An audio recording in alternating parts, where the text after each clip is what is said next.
Hello friends, നമ്മുടെ weekly test സീരീസിൻ്റെ ഷെഡ്യൂളും അതുപോലെ തന്നെ ജൂലൈയിലെ പ്ലാനും ഞാൻ ഓൾറെഡി നിങ്ങൾക്ക് തന്നിരുന്നു. ഇനി നമ്മുടെ പ്രിപ്പറേഷൻ വളരെയധികം കംഫർട്ടാക്കാൻ വേണ്ടിയിട്ട് അല്ലെങ്കിൽ വളരെയധികം ഈസി ആക്കാൻ വേണ്ടിയിട്ട് നമ്മുടെ ലെക്ചേഴ്സിൻ്റെ സിസ്റ്റമാറ്റിക് ആയിട്ടുള്ളൊരു ഷെഡ്യൂളും ഞാൻ നിങ്ങൾക്ക് ഇന്ന് പറഞ്ഞു തരാം. അപ്പോൾ അതിനനുസരിച്ചിട്ടായിരിക്കും നമ്മുടെ ലെക്ചേഴ്സ് അപ്ലോഡ് ചെയ്യുക. അത് അറിഞ്ഞു കഴിഞ്ഞാൽ അതിനനുസരിച്ചിട്ട് നിങ്ങൾക്ക് നിങ്ങളുടെ സെൽഫ് പ്രിപ്പറേഷനും ഷെഡ്യൂൾ ചെയ്യാവുന്നതാണ്. ഓക്കെ, അങ്ങനെ ആകുമ്പോൾ നിങ്ങൾക്ക് കൂടുതൽ സമയം മാനേജ് ചെയ്യാനും അതുപോലെ തന്നെ സയൻറ്റിഫിക്കായിട്ട് പഠനം മുന്നോട്ട് കൊണ്ടുപോകാനും അത് എളുപ്പമാവുമെന്നാണ് ഞാൻ വിചാരിക്കുന്നത്. ഓക്കെ, എന്തായിരുന്നാലും നമ്മുടെ ലെക്ചേഴ്സ് അപ്ലോഡ് ചെയ്യുന്നത് തിങ്കളാഴ്ചയും ചൊവ്വാഴ്ചയും Monday and Tuesday biology videos ആയിരിക്കും നമ്മൾ അപ്ലോഡ് ചെയ്യുക. അത് തന്നെ 7 PM +1 വീഡിയോസും അതുപോലെ 8 PM +2 വീഡിയോസും.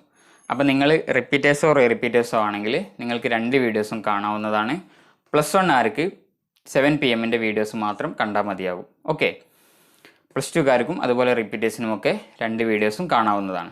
ഇനി അത് കഴിഞ്ഞാൽ ബുധനാഴ്ചയും വ്യാഴാഴ്ചയും നമ്മൾ കെമിസ്ട്രീൻ്റെ വീഡിയോസ് ആയിരിക്കും അപ്ലോഡ് ചെയ്യുക.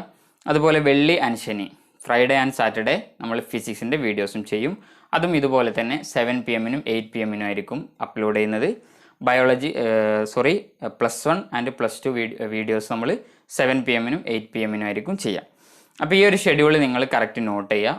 ഇതിനനുസരിച്ചിട്ട് നിങ്ങളുടെ സ്റ്റഡി പ്ലാനും നിങ്ങൾക്ക് പ്ലാൻ ചെയ്യാവുന്നതാണ്, ക്രമീകരിക്കാവുന്നതാണ്. 2024 എക്സാം എഴുതിയ കുട്ടികൾ, കുറഞ്ഞ മാർക്കിനൊക്കെ നല്ല റാങ്ക് നഷ്ടപ്പെട്ടു പോയ കുട്ടികളൊക്കെ നമ്മളെ ഫോളോ ചെയ്യാൻ തുടങ്ങിയിട്ടുണ്ടാവും. അതുപോലെ തന്നെ ലേറ്റായിട്ട് ജോയിൻ ചെയ്തവരുണ്ടാവും. അവർക്കൊക്കെ നല്ലൊരു അവസരമാണിത്. ഈ ഒരു സമയത്ത് ഇന്നും നാളെയും ഒക്കെ ഉപയോഗപ്പെടുത്തിയിട്ട് നിങ്ങൾക്ക് നിങ്ങളുടെ ബാക്ക്ലോഗ് കവർ ചെയ്യാവുന്നതാണ്.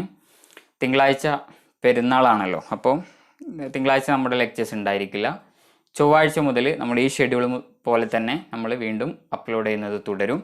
അപ്പോൾ നിങ്ങളുടെ സ്റ്റഡീസ് ഇതിനനുസരിച്ച് ഷെഡ്യൂൾ ചെയ്തിട്ട് നിങ്ങൾക്ക് മുന്നോട്ട് പോകാവുന്നതാണ്.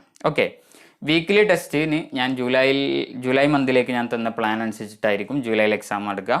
അതിൻ്റെ മുന്നേ തന്നെ നമ്മുടെ ചാപ്റ്റേഴ്സ് കവർ ചെയ്യുന്ന രീതിയിലാവും നമ്മുടെ അക്കാഡമിക് പ്ലാൻ ഉണ്ടാവുക. ഷെഡ്യൂൾ ഞാൻ പറഞ്ഞതുപോലെ ആയിരിക്കും.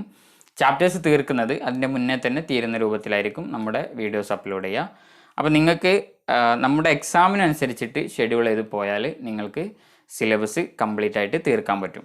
ഓക്കെ, അതിനനുസരിച്ച് പഠിച്ചു പോകാം.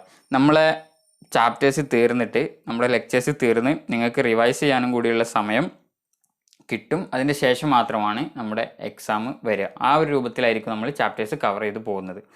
അപ്പോൾ എല്ലാവരും നന്നായിട്ട് ഈ കാര്യങ്ങളൊക്കെ ശ്രദ്ധിക്കുക.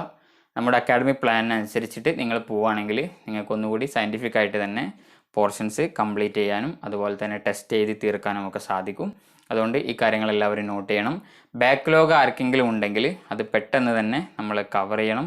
അപ്പോൾ ഞാൻ വീണ്ടും പറയുന്നു, ഈ ഒരു സമയം ഉപയോഗപ്പെടുത്തി ബാക്ക്ലോഗ് ഉള്ളവരൊക്കെ വേഗം തീർക്കുക. അതുപോലെ ബേസിക് ആയിട്ടുള്ള കാര്യങ്ങൾ എന്തെങ്കിലും പഠിക്കാനുണ്ടെങ്കിൽ അതൊക്കെ പഠിച്ചെടുക്കുക. നമ്മൾ ഇതിൻ്റെ ശേഷം ചൊവ്വാഴ്ച ആയിരിക്കും നമ്മുടെ ക്ലാസ്സുകൾ അപ്ലോഡ് ചെയ്യുന്നത്. അത് കറക്റ്റായിട്ട് തന്നെ ഫോളോ ചെയ്യുക. 2024 എഴുതിയവർ ആരെങ്കിലും ഉണ്ടെങ്കിൽ, അതുപോലെ പുതിയതായിട്ട് ജോയിൻ ചെയ്തവരൊക്കെ ഉണ്ടെങ്കിൽ നമ്മുടെ കോഴ്സ് എങ്ങനെയാണ് ചെയ്യുന്നത്, നോട്ട് എങ്ങനെയാണ് ഡൗൺലോഡ് ചെയ്യുന്നത്, അതുപോലെ തന്നെ ലെക്ചേഴ്സ് കേൾക്കുന്നത്, ബാക്കി കാര്യങ്ങളെല്ലാം, ടെസ്റ്റ് എങ്ങനെയാണ് എഴുതുന്നത്, ഇത്തരം കാര്യങ്ങളെല്ലാം ഞാൻ ഓൾറെഡി പറഞ്ഞിട്ടുണ്ട്. അപ്പോൾ നിങ്ങൾക്ക് പഴയ വീഡിയോസ് കാണാവുന്നതാണ്. എന്തായിരുന്നാലും എല്ലാവർക്കും നല്ല രീതിയിൽ പ്രിപ്പയർ ചെയ്യാൻ സാധിക്കട്ടെ. Okay, thank you.